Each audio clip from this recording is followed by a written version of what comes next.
धर्म की, सत्य की, परोपकार की बातों को सुनेंगे तो हमारे कान पवित्र हो सकते हैं। इसलिए माता बहनों सज्जनों, अगर आप अपने जीवन में वास्तव में गोवर्धन करना चाहते हो तो आप अपनी अपनी इंद्रियों को ठीक प्रकार से और मेरी बात को सुनने में लगाओ। इधर उधर देखने से कुछ भी लाभ होने वाला नहीं है।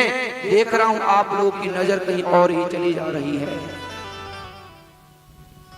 पहले मेरी बात सुनो, वो भी यही रहेंगे और मैं भी यही रहूंगा और आप भी यही रहोगे, लेकिन ये बात जो निकल जाएगी ना, फिर आपको YouTube पे मिलेगी, पैसे नहीं मिलेंगे। फिर तो पैसे ले लूंगा घर आने के बताने के लिए। तो माता बहनों सज्जनों में निवेदन कर रहा हूँ, वास्तव में गोवर्धन करना चाहते हो तो अपनी प्रत्येक इंद्रिय को पवित्र बनाना प्रारंभ कर दीजिए। और अभी समय है, जब जागो तभी सवेरा। अभी आपके पास समय है, जितना समय आपके पास परमात्मा ने दिया है, क्योंकि हमें कुछ नहीं पता कि हमारे पास कितना समय है, कौन सा पल हमारा अंतिम पल बन जाए, हमें इसके विषय में कोई जानकारी नहीं है। इसलिए माता बहनों सज्जनों, समय रहते जाग जाओ और जाग करके अपने शरीर को उन्नत बनाने के लिए, अपनी प्रत्येक इंद्रिय को पवित्र बनाने के लिए इस संसार में आए हैं तो पवित्र कार्य करना प्रारंभ कर दीजिए। कहते हैं आने का दिन एक है, जाने का दिन एक, और 2 दिनों के बीच में काम करो कोई नेक। इसलिए माता बहनों सज्जनों, आप अपने जीवन में उत्तम उत्तम कार्यों को करना प्रारंभ कर दीजिए और देखिए धीरे धीरे आपकी प्रत्येक इंद्रिय पवित्र होते हुए आपके जीवन का कल्याण कर जाएगी।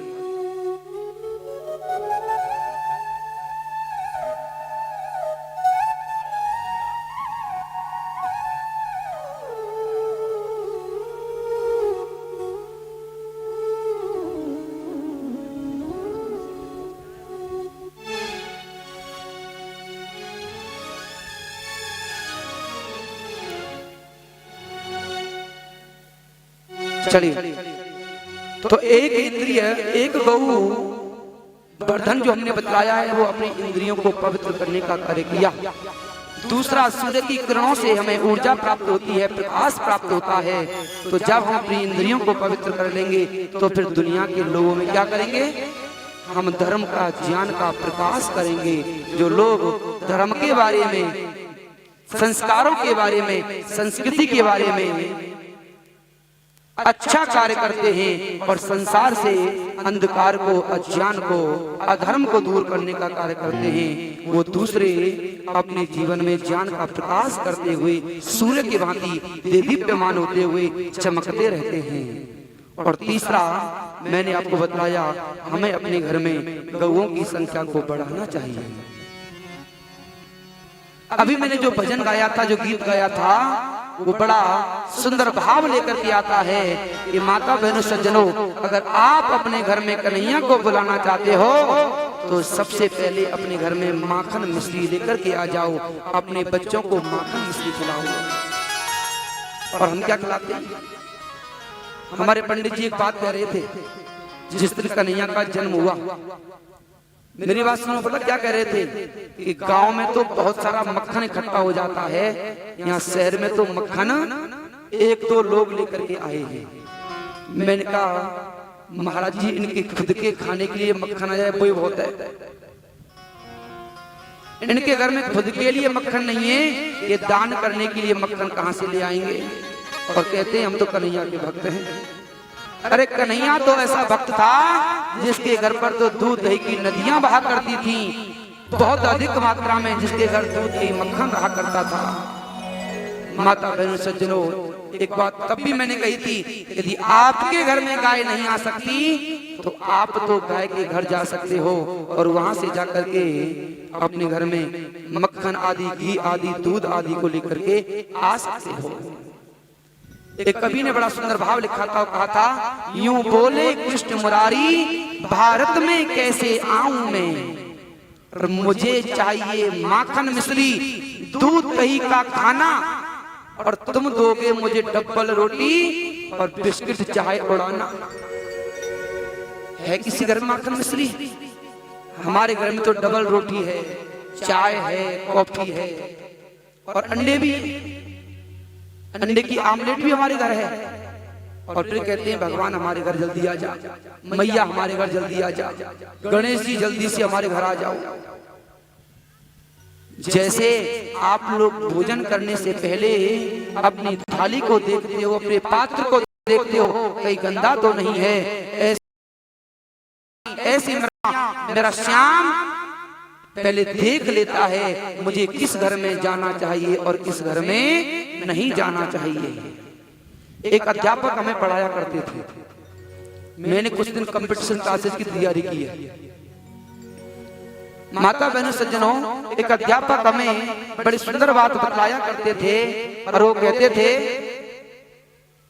कि जितने भी लोग यहाँ बैठे हैं विद्यार्थी, जितने भी लोग यहाँ बैठे हैं सब लोग हनुमान जी के लिए कह करके आए हैं कि हाय हनुमान बाबा हमें नौकरी दिलवा देना, हम तेरे लिए सवामनी कर देंगे। वो अध्यापक बड़ी सुंदर बात कहते थे, वो कहते थे भगवान सबकी सवामनी को स्वीकार कर ले तो हनुमान बाबा के तो डायबिटीज हो जाएगी। तो हनुमान बाबा भी उसी के सवामनी को, उसी के प्रसाद को स्वीकार करता है जो व्यक्ति वास्तव में अपने जीवन में प्रयास करता है, पुरुषार्थ करता है, परिश्रम करता है। इसलिए अपने जीवन में अपनी आत्मा को पवित्र करने के लिए अपने खान पान को थोड़ा प्रभावी बनाओ, थोड़ा बदलने का प्रयास करो। जैसा खाएंगे अन्न वैसा बन जाएगा मन। बतलाने के लिए गोवर्धन से संबंधित बहुत सारी बातें हैं, लेकिन आज आपको मैं 2 सेंटेंस में 2 वाक्यों में यही कहना चाहूंगा कि आप अपने खान पान को बदल लीजिए और अपनी इंद्रियों को पवित्र करने का कार्य प्रारंभ कर दीजिए। फिर देखिए आपके जीवन से ये रोग, बीमारी, चिंताएं, समस्याएं स्वतः ही अपने आप छोड़ करके दूर चली जाएंगी। माता बहनों सज्जनों, इस प्रकार से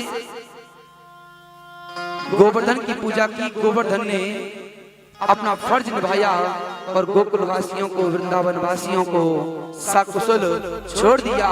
इधर थक हार करके जब मेघ वापस इंद्र के पास गए तो कहने लगे महाराज हम तो थक गए, हम तो परेशान हो गए, लेकिन हम ब्रजवासियों को, वृंदावन वासियों को हम कुछ भी हानि नहीं पहुंचा पाए। क्यों? क्योंकि वहां जो नंद का बालक है वो नंद का बालक तो बड़े कमाल का है। उसने गोवर्धन से प्रार्थना की और गोवर्धन स्वतः ही ऊपर उठ गया और पूरे वृंदावन वासी उस गिरिराज पर्वत के नीचे समाहित होकर के अपनी रक्षा करने लगे। गोवर्धन पर्वत को एक उंगली पर उठाया, इसका भाव समझिए। माता बहनों सज्जनों, इस दुनिया में अच्छा कार्य करने वाले, सच्चा कार्य करने वाले कुछ लोग होते हैं, लेकिन फिर कड़ी से कड़ी जुड़ते हुए वह छोटा सा कार्य बहुत बड़ा कार्य बन जाता है।